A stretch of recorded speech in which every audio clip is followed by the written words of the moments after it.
How vocally difficult is Andrew Lloyd Webber and the Phantom role? Is it difficult, or is it just a beautiful song? No, it is actually. It's, you know, I don't want to take away a lot of the majesty of it, but it is actually to do it the way that I want to do it, and that's investing a lot more vocal quality to it.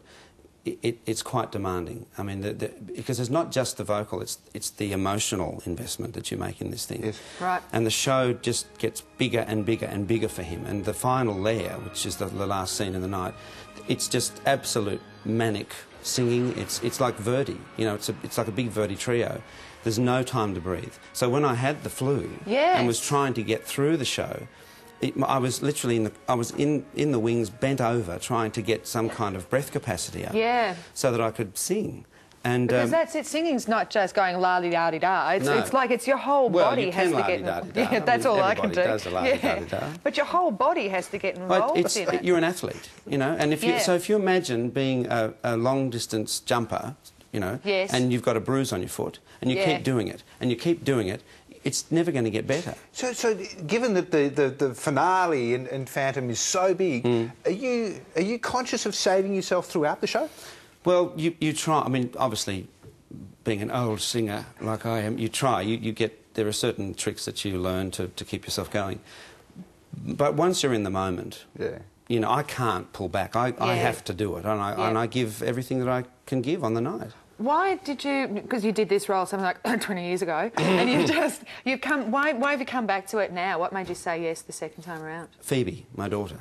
Oh, really? Yeah, I was asked. The producers asked me about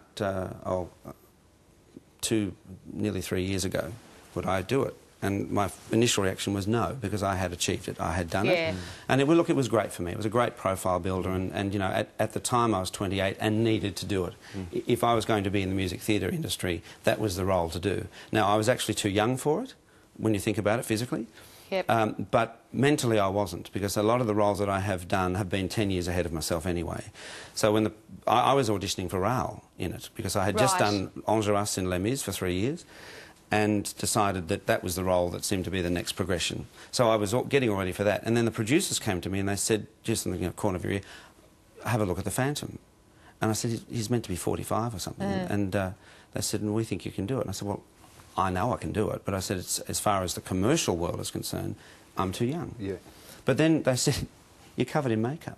So it's about carriage, and it's about the voice, and the sound of the voice being an older sound, and all those things. So in those days, it was about the beauty of the singing, and the sort of the legato line of the thing, which was like almost like you're holding a breath from the beginning. You take a breath at the beginning of the show, and you exhale the breath at the end. And that kind of tension is what it was all about. This time round, I am 45. I'm bald. I'm old. I'm wiser. And there's more gravity in the role, because it's sexier. It's actually a sexier performance now. I got that. I got that when I went to see it the other night. There is a sexual tension there, isn't there? That's very interesting. He's a stalker. I mean, he really is. He's stalking this bird, you know? But she needs to also have that. There has to be some attraction there between the two of you for that tension to live through the whole. And that attraction is purely vocal. Yeah, that's right. Well, it is. I mean, the basic element is vocal, because that's what he's wooing her with. But at the same time, there's a physicality. You see, the whole thing with the history that I've given him is that, you know, when you see him elegant and in the first scene, Music of the Night, and it's all sort of balletic and beautiful, it's hurting him. He's not comfortable that way. But he's putting on a show to get the bird. When she, at the end of the night, for those who haven't seen it, I won't say too much, but, you know, he's unmasked, basically. And he's ballistic, absolutely ballistic. And there's a visual image that I have, and it's the Robbie Williams clip where he takes his stripping, and then he gets down to just not the bones but the muscle.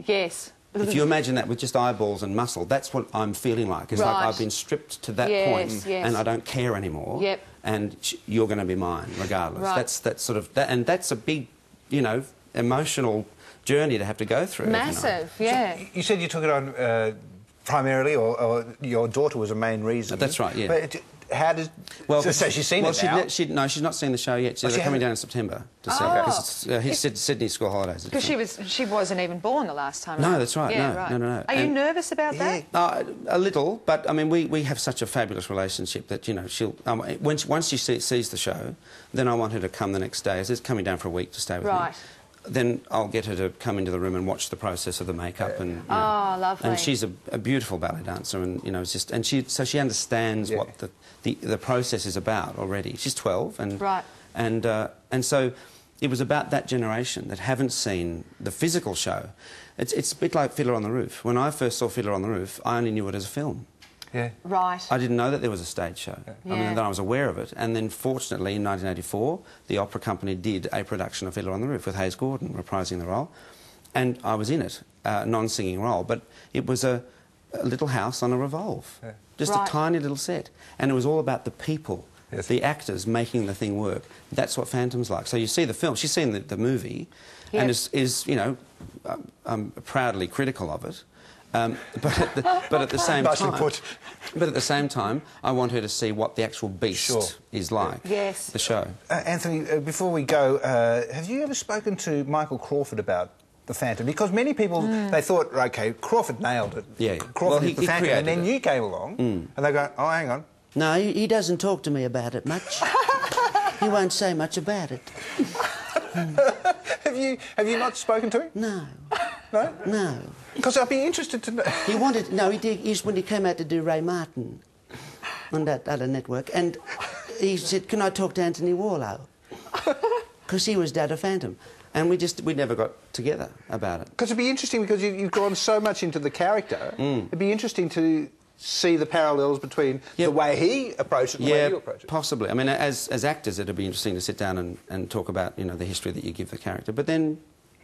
Good to have your own interpretation? Yeah, that's right. I mean, and it's been done... You know, how many hundreds of Phantoms have there been in 20 years? But it was great to be part of the original, you know, Australian production and have people like Hal Prince, you know, at the helm. And now to come back 20 years later with all that information and do it again. Have a wonderful time, Anthony. Yeah, enjoy the show. And if the whole opera thing falls apart for you, you've got a wonderful career as an impersonator. That was good. And of course, the Phantom is on in Melbourne at the moment, and we'll be going to Brisbane shortly. Anthony, thank you for your time this morning. It's been a great pleasure. Thank you.